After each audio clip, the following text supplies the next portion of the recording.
nice crowd. I even hear a young, beautiful voice in the background, and that's good. That makes us all feel young. I want to thank everybody for being here on the 200th day in office. This is 200 days already. Time flies. But we have a country that's the hottest country right now anywhere in the world. A year ago, it was in a lot of trouble.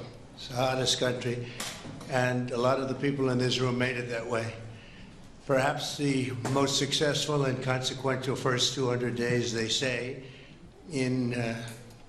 of an administration in history. So let's hope they keep saying it. There they are right there. I hope they keep saying it.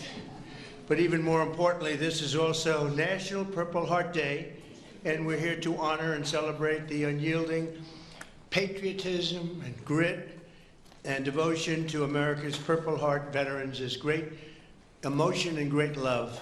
The Purple Heart dates back to August 7th, 1782. That's a long time, when General George Washington awarded a heart-shaped purple cloth to 3 soldiers for outstanding gallantry and service in battle. This afternoon, we're joined by dozens of Purple Heart recipients and their families, and just as General Washington did 243 years ago, today we give our everlasting thanks to you and your unbelievable families. We want to thank you very much for being here. It's my joy.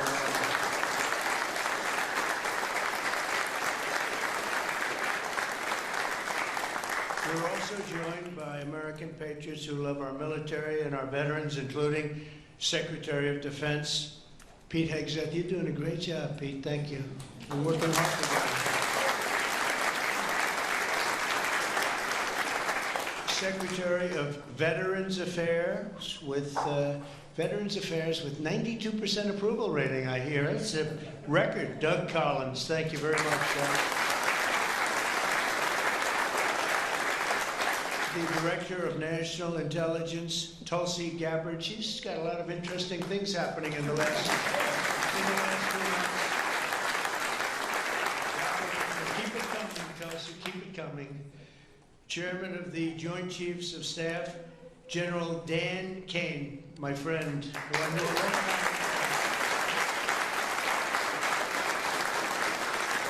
got rid of ISIS in record time. They said it was going to take 4 to 5 years. He did it in 4 weeks. That's when I said, if I get into this again, I'm going to make him the chairman of the Joint Chiefs, and that's what happened. Great job, and he did an incredible job in Iran. I want to thank you very much. Great job, General.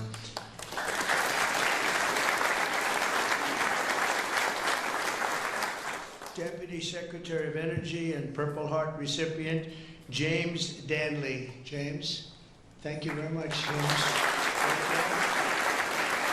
And Medal of Honor recipient, Captain Paris Davis.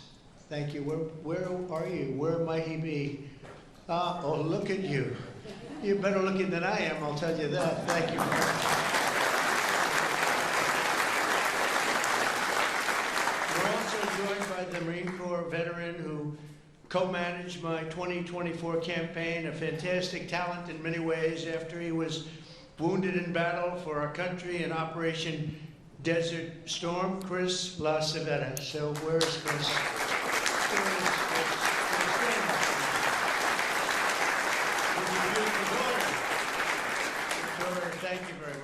Thank you very much for being with your father. It's very nice. Every Purple Heart tells a story of courage, sacrifice, and purpose. It speaks of a price paid for the soldier beside you, the country behind you, and the generations of Americans yet to come. And we have some great generations to follow. It's going to happen. Those who wear this medal ran into bullets, faced ferocious bombs, and shed their blood on the field of battle. We will never forget what they did. We will always use them as an example of bravery and courage and strength. And we will also always think, when we look at them, of our great American flag. We want our great American flag to be strong, and it's stronger than ever. Since day one, my administration has used every power we have to fight for those who have fought for America. In 6 months, we have reduced the backlog of veterans' waitings, and that waiting list was very long, Doug, wasn't it? Huh?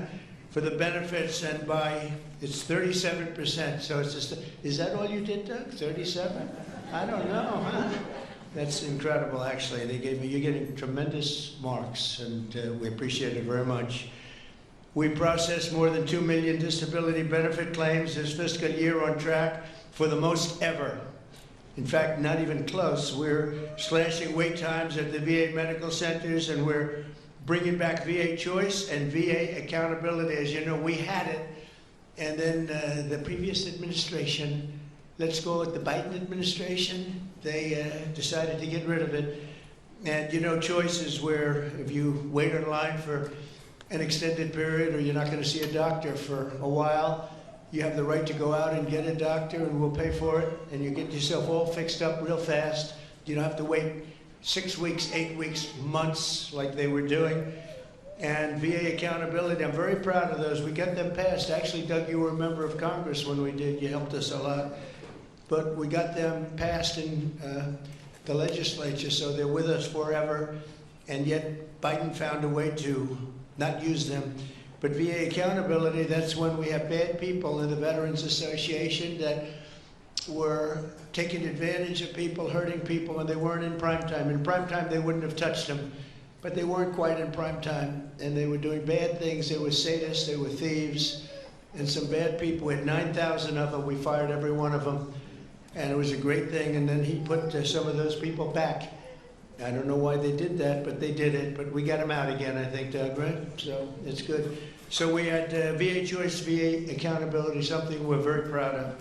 I'm also working to keep my promise to end veterans' homelessness in America. In May, I signed an executive order to open the National Center for Warrior Independence in Los Angeles, California, which will house up to 6,000 homeless vets. It's going to be beautiful.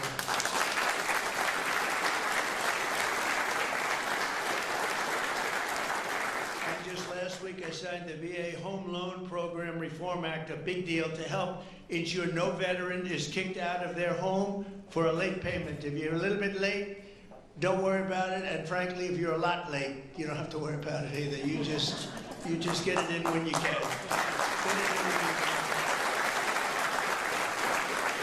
America's veterans have done their duty for us, and under the Trump administration, we are doing our duty for you, okay? That's the way it's supposed to be. One of our brave soldiers with us today is Army Veteran Specialist Kevin Jensen. In 2008, Specialist Jensen was a gunner in a Humvee racing to support a platoon ambushed by the Taliban in Afghanistan. His vehicle was hit by a roadside bomb, flew 10 feet. He flew 10 feet up into the air and exploded in flames. The whole place was in flames, including, unfortunately, Kevin. But he suffered deep third-degree burns, and all over his body he was in trouble, big trouble. Despite the agony, he selflessly ran to the aid of his platoon leader, who was engulfed, or just absolutely, everyone thought he was gone. He was engulfed in fire. "Sir, I've got you. I've got you, sir," Kevin shouted and pulled his friend to safety. Specialist Jensen earned the Purple Heart, and he's here today with the platoon leader whose life he saved, and our newly sworn-in VA Undersecretary for Medical Affairs, Captain Sam Brown. Kevin and Sam, please stand, and I know Sam very well. Sam is great.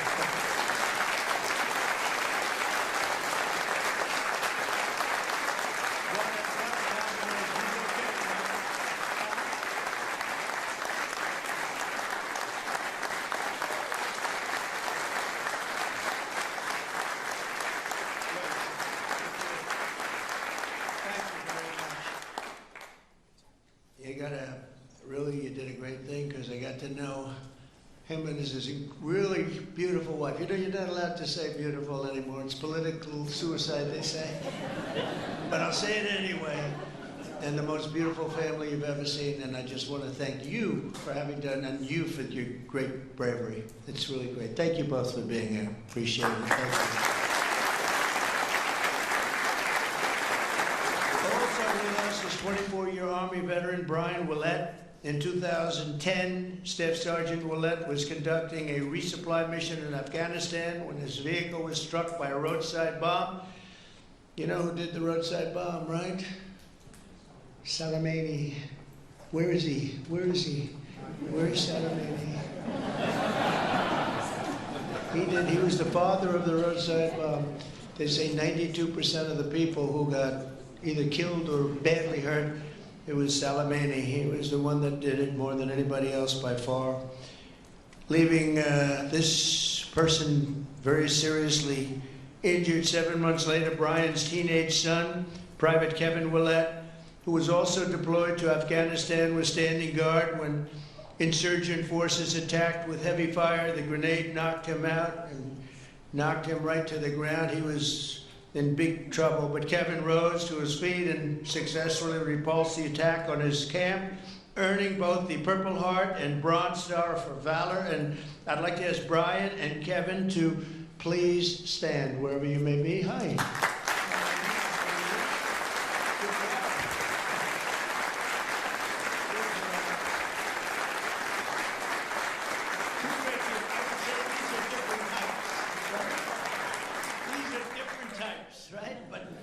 Same blood, that's all we care for. He's West Virginia. That's very good. You both look great. Thank you both very much. Appreciate it. We're also joined by Marine Corps veteran Staff Sergeant Thomas Mateo, wounded 6 times during 2 tours in Vietnam. At the end of his first tour, shrapnel sliced open his abdomen and he was left bleeding and they thought he was gone. He was on the jungle floor for a long period of time, but he recovered and chose to go back and fight. Thomas later continued to protect our citizens as police chief of Hialeah Gardens and Inverness. That's 2 good places. We love those places. We love Florida. Every time I ran there, I won, so I gotta love it, right? Set records. We have the all-time record, Thomas, and he was one of the very rare 6-time recipients of the Purple Heart. Boy, you got hit. Where's Thomas? 6 times, you gotta be kidding. That's pretty tough stuff. And look at you, you look fantastic. So did it have any negative impact on you, would you say, now that you're recovered, fully recovered, would you say? Do you get any extra aches and pains or anything? 2 prosthetic knees, sir. That's it, that's called an ache and a pain. That's right, I know, I have the whole list. It's amazing, and you look great. Thank you very much.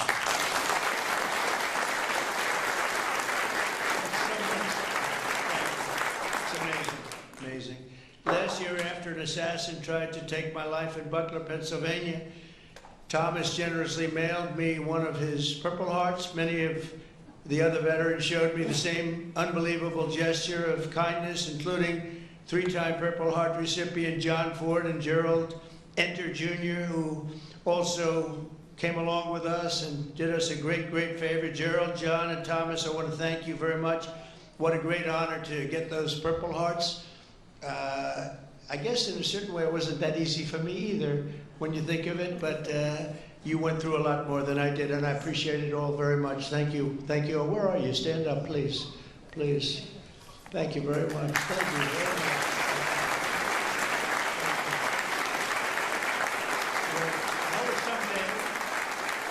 That was someday we had together there, huh? That was someday we had together. Thank you both very much. Thank you all. From the very beginning, our nation's fate has depended on heroes like those in the room who placed their bodies between the enemy fire and really that fire and the American freedom that we all love so much. Because of their sacrifice today, our flag is still waving proudly and our freedom is still safe and secure and our future is looking brighter and greater than ever. Our country is doing really well.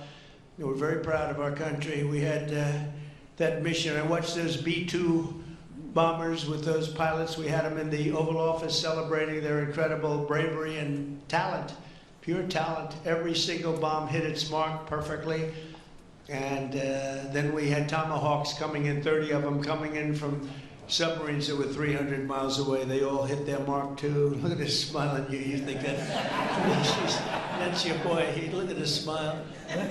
But pretty good, right? Pretty good. We had them and we celebrated all together. We actually had 52 tankers. Can you imagine? We had a lot of the people over to the White House, to the gardens, and it was an incredible day. It was a day of celebration. They've been looking to do that for 22 years. One of the pilots came up and said to me, you know, we've been waiting for 22 years. My predecessors because he was a young guy, but he said, we've been practicing this 3 times a year for 22 years. Who knew that, Pete? And I said, you mean you knew exactly what to do? He said, every single year, 3 times a year, we'd practice for that specific event. And you were the one that had the guts to do it, send us on our way. And I said, were you happy or unhappy about the fact that I said, he said, we couldn't get into the planes fast enough, right? I said, well, you guys are different, but they're really talented people and special. We've had some incredible success. But I want to give a very special thanks to all of the Purple Heart recipients that are with us today, and all over the country and all over the world, frankly. And I'll now sign the proclamation officially declaring this as National Purple Heart Day. Very special day. Thank you very much, everybody. Thank you.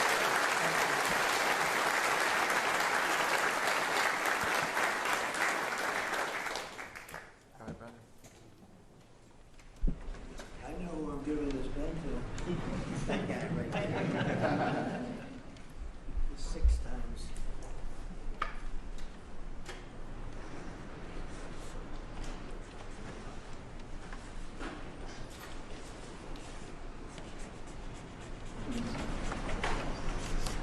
And that is not done by an auto pen.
Yep. Gotcha.